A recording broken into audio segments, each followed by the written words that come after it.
Tingnan nyo kung may dugo ba. Walang dugo. Ayan o, walang dugo. Yan mga business, thank you for watching and God bless ating lahat. Medyo matumal na nating binta ngayon kasi walang klase. Kasi ang ating pinaka-market dito sa ating business, sa ating fried chicken is yung mga estudyante lang sa katabi ko na paaralan. At kung sa mga residents, medyo kunti lang kasi malayo tayo sa sentro ng aming lugar, aming baryo. Malayo ako sa sentro. Kaya mga business, medyo matumal talaga pag walang klase ang ating pintahan. Hindi ako gumagamit ng tubig, yung magic water ngayon. So bali, ang ginagawa ko mga business, yung dati kong procedure, nung umpisa para ako nagluto ng fried chicken, ginalik ko yung dati kong procedure na binabatter ko yung ating chicken. So, ang ano ko lang ganito mga business, kaya ko ito binali kasi mas madali ito, mas madali siyang gawin. Mas madali ito nga procedure to mga business. Kaya ito ang ginamit ko ngayon na procedure. Binali ko. Pero hindi ko na siya binabatter lahat ng mga manok ko. Andito yung ano ko sa ano ko. Hindi ko na siya binabatter lahat kasi mayroon akong experience dito dati na yung tira ko nga manok, mga 3 kilos na hindi ko na nuluto pero na-batter ko na is nasira. Pagka kinubukasan, napanis yung ang ganyang puting, yung harina is napanis. Kaya hindi ko na siya binabatter lahat. Bale kung ilan lang ang lulutuin ko, yun lang ang ibabatter ko mga business. So, bale ito mga 20 pieces ang binabatter ko.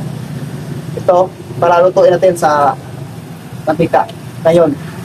So, bali, utay-utay na tayo mag-butter para maiwasan natin yung na-experience ko natin na napapanis ang ating ating harina. So, bali, ito lang, tapos dry mixture. Yan na mga business. So habang nag-ano tayo mga business, nagpapuputing isang ating mantika, isang ating lang iniinit.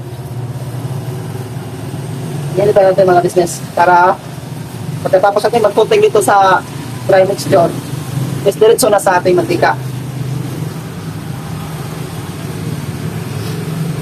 Yan po mga business.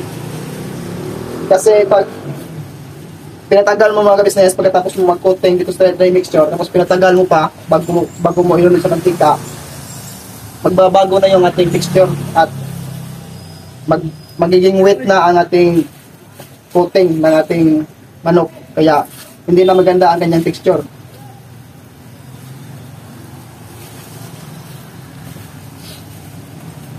So yan po mga business, ang ating tips for today. Sana paano kayong makukuha na idea sa ating video ngayon mga ka-business, mga ka-prito, mga ka-chicken, mga ka-susyo.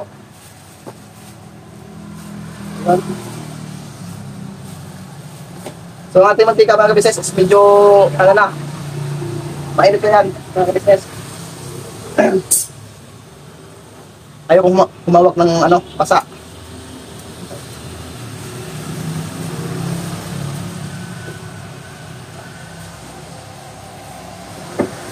Bali, dalawa ating gloves mga ka-business. Yung isa para sa dry mixture at yung isa para dito sa ating baliktad. Para sa ating wet mixture at saka dito sa dry mixture. So yan mga ka-business.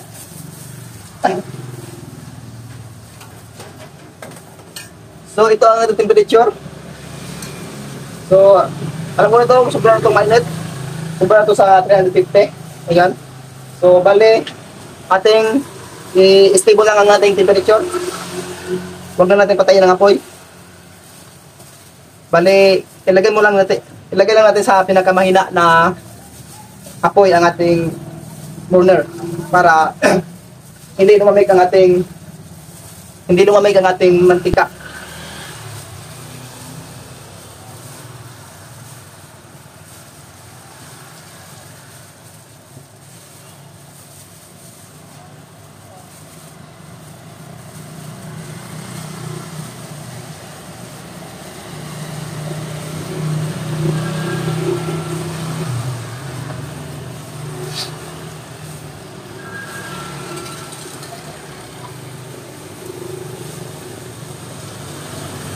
So ito mga business,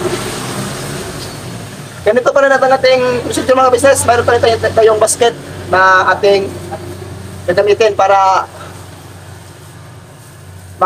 kusang siyang mag-form ang ating texture, kusang mag-form yung barang kaliskis. At maiwasan din natin yung mga existing na mga harina na hindi na didikit sa ating manok. Maiwasan natin yan na mapunta sa ating mantika. So, yun mga ka-business.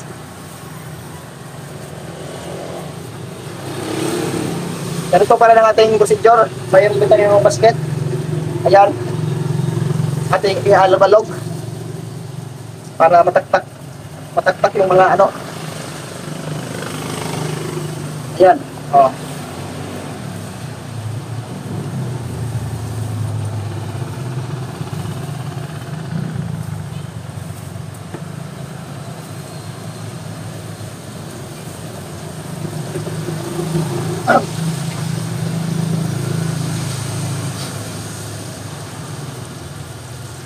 Yun mga ka-business, ating ibalik ang ating apoy sa box, sa malakas, kaya malakas na apoy.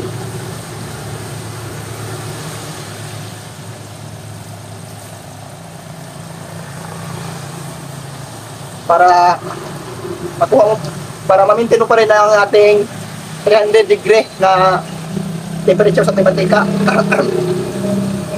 Kaya kailangan natin ibalik ang apoy sa maximum. Yan.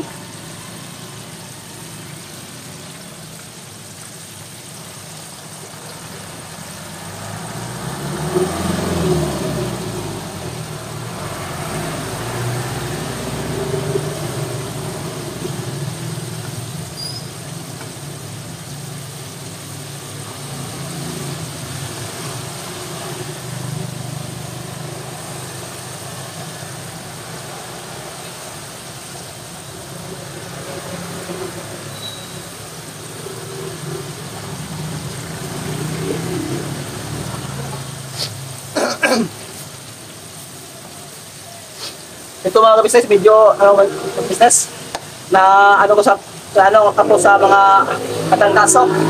Kasi yung panahon kasi mga business, umiinit tapos umuulan, kaya ayun, medyo na ano ko sa sipon.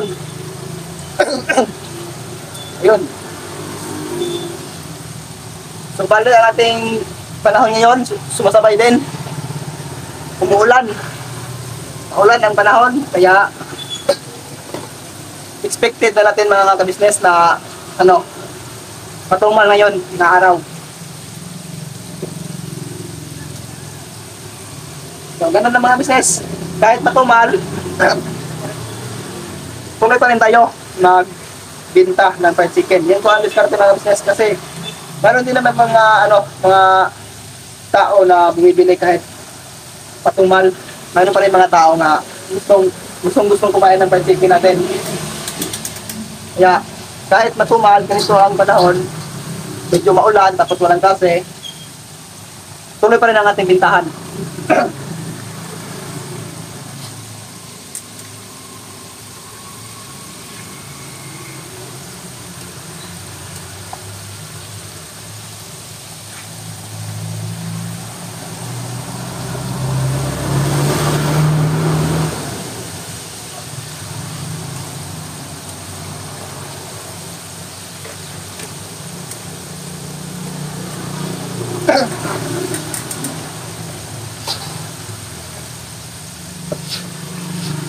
Sa mga ano pala, kung nagtataka kayo mga groceries kung bakit ganito ang ginagamit ko na panghalo. Hindi ako gumagamit ng ano, luwag na pang ano. Kasi ganito ang gusto ko kasi hindi siya masyadong malaki. At kasi pag malaki yung ano mo, pag halo mo, may posible kasi nga masisira yung mga ano, yung mga coating na hindi masyadong bumidikit. So, masisira siya. Kaya, ito, ginagamit ko lang na panghalo.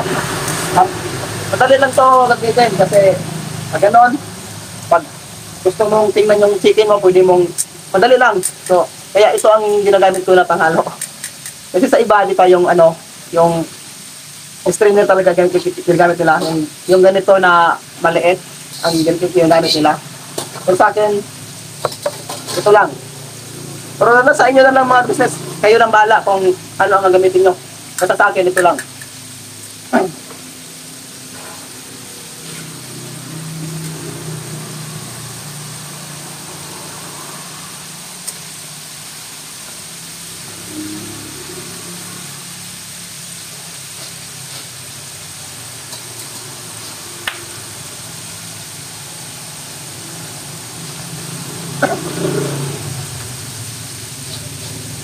Bale, kung nakita nyo ang ating video dati, ay nung isang araw na video natin na meron tayong mga iba't ibang herbs powder. So, nasubukan nyo kahapon mga ka-business. Napagkasarap talaga mga ka-business. Yung kanyang amoy, kabango, at saka yung kanyang lasa is parang kumano sa ating bibig. Yung kanyang anghang.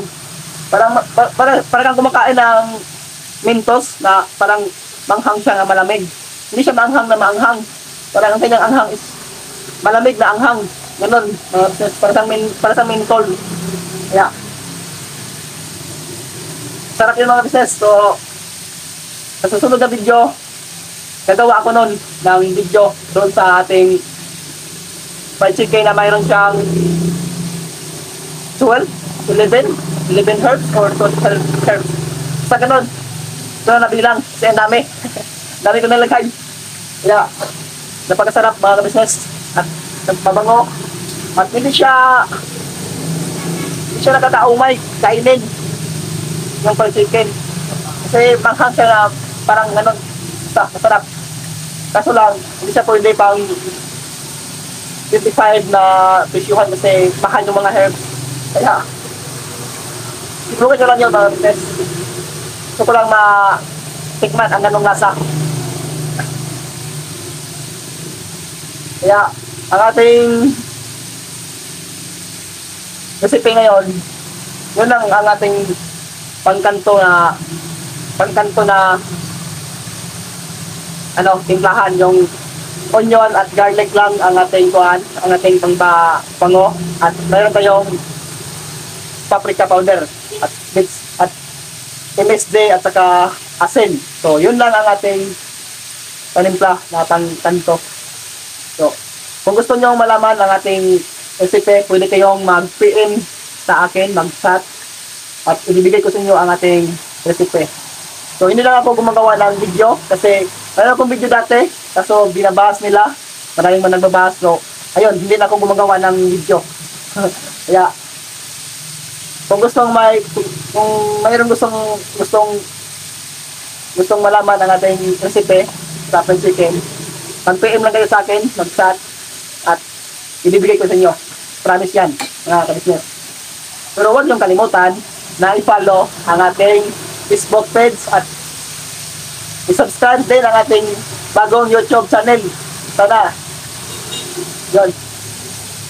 Kasi bago pa lang yun, wala pang mga ilan pa lang yung subscribe niya, mga 15 katao lang ang nag-subscribe lang sa ating YouTube channel. Sana i-subscribe nyo rin mga kapatid.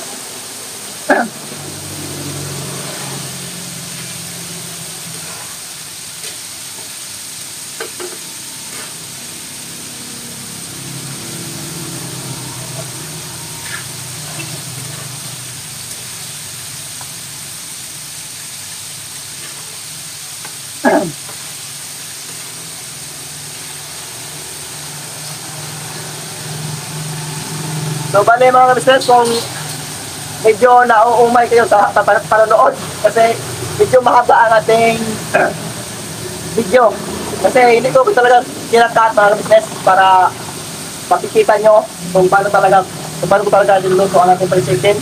Kaya yan, hindi ko kinakat ang ating video. So kayo, kung medyo mahaba ang ating video, ano na lang, pagpigaan nyo na lang.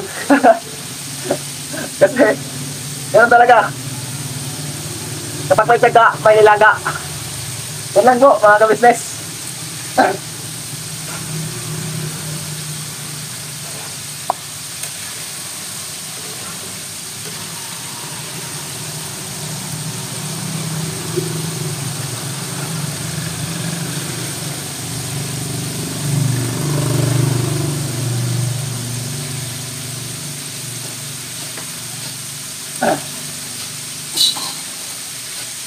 At tips ko kapala sa mga baguhan, mga nagbabalat pa lang mag-negosyo o sa mga bago pa lang nag-umpisa ng business na fried chicken. So ito lang ang tips natin sa inyo mga business is huwag kayong masyadong mag-focus sa texture ng ating fried chicken. So Kumot. Ulit na. So, yun mga business. Dumadaan. Mabango daw. So, huwag kayong masyadong mag-focus sa ating texture mga business. Dapat, ang i-focus nyo mga business is yung timpla, yung lasa ng ating fried chicken at yung servisyo natin na ibibigay sa ating mga customer.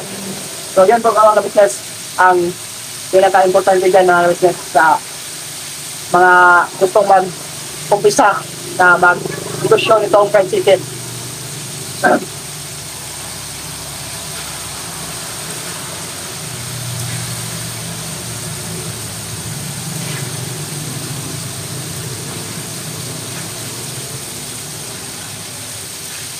Kasi yung timpla, yung lasa, yun talaga ang binabalik-balikan ng ating mga customer.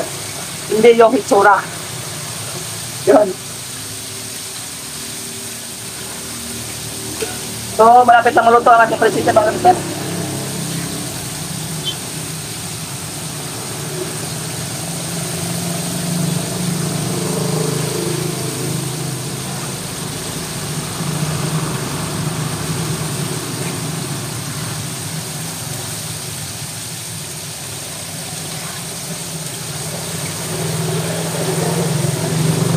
Ilang oras na?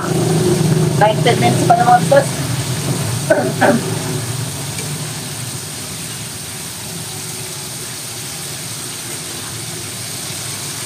19 minutes, so bali kanina is 8 minutes tayo naglunod, naglubog ng ating mantika, nagluto. So bali nasa mga 8 minutes na tayong 8 minutes natin niluluto ang ating manok. Ganun katagal. So, luto na mga business.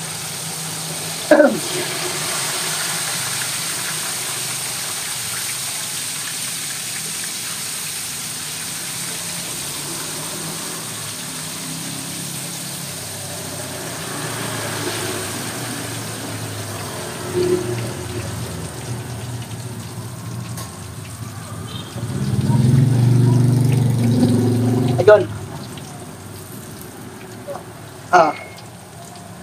Yun ang ating fried chicken mga ka-business. Ano ang ganyang hitsura? Wait. Aso. Ito. Ayan. Tingnan nyo kung may dugo ba. Walang dugo. Ayan o, walang dugo. Yan mga ka-business. Thank you for watching and God bless ating lahat.